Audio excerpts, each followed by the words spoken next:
President Bill Clinton making an impassioned endorsement of Barack Obama in a speech last night at the Democratic National Convention. The big question now is, can the current president top it? Laura Meckler, she travels with the Obama campaign and she is in Charlotte, North Carolina, joins us on lunch break today. Welcome, everybody, and welcome, Laura. Laura, the big question being, what does Obama have to do to get the crowd as excited as Bill Clinton did last night? Well, luckily, for him, Barack Obama is no slouch when it comes to giving big speeches. He obviously has given some very good big speeches in his life. But I think you're right. I mean, the bar has been set high. I thought it was set high with the First Lady on Tuesday night, and Bill Clinton took it up a notch. So we'll see how the president delivers. But you know, this is not a guy who has in big moments typically had trouble coming through. How much of Bill Clinton's speech last night, you know, needed to be about convincing the American people that no president, no Democratic president, nobody could have fixed the economic situation that we're in, including him?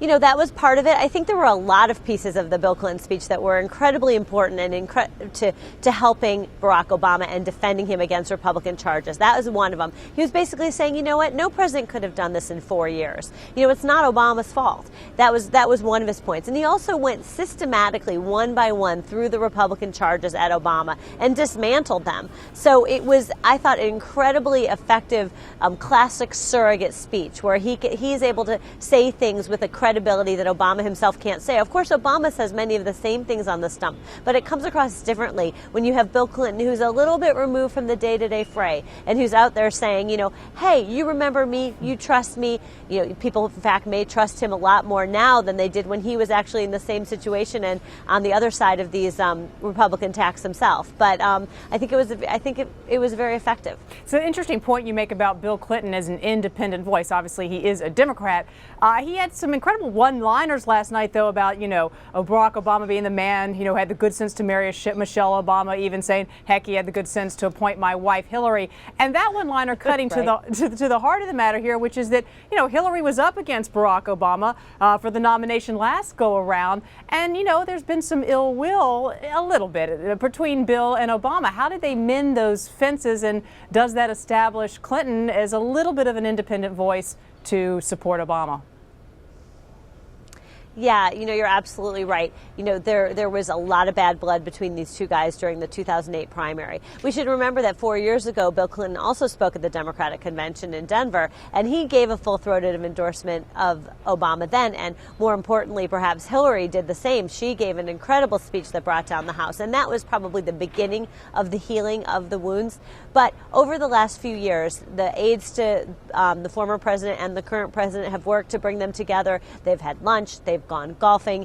And I think part of it is that, you know, in 2008, Barack Obama didn't really need, once they got that sort of rift behind them, didn't need Clinton nearly as much as he needs him now. And I think that Obama knows that, and he's courted President Clinton. And the two of them, by both sides' account, have a good working relationship. Are they best friends? I highly doubt it. But they do seem to have a very good political and working relationship. And of course, some of those folks out there, the pundits, saying, you know, is Bill trying to set up Hillary for a 2016 run? But that is another election, another time. Laura, let me ask you one more question. The stadium, the venue tonight, where Barack Obama will be speaking and officially accepting the nomination, it's been downsized because of the weather. How do you think that's going to influence the impact of what he says? Well, really what this does is just kind of brings it back to a normal convention. You know, for years and years and years, this is where nominees always accepted their party's conventions, in the arena where the convention was held. And that's what he'll be doing. So it's really not so much that downgrades it, but it loses a chance to upgrade it. Like we saw in Denver, it was quite a sight to see that incredible football stadium, you know, just filled with people, and they were hoping for something similar this time around. They were also hoping to use it as an organizing opportunity for North Carolina, which they hope to compete in until the end here. So, and obviously they hope to win. So it's, you know, it's a lost opportunity, but I think they were, and I think they could have filled that stadium easily in good weather, but if it was raining, you know, I think there is some question both about safety and thunderstorms, and also, you know, how many people, are you going to get 65,000 people who want to sit through a rainstorm?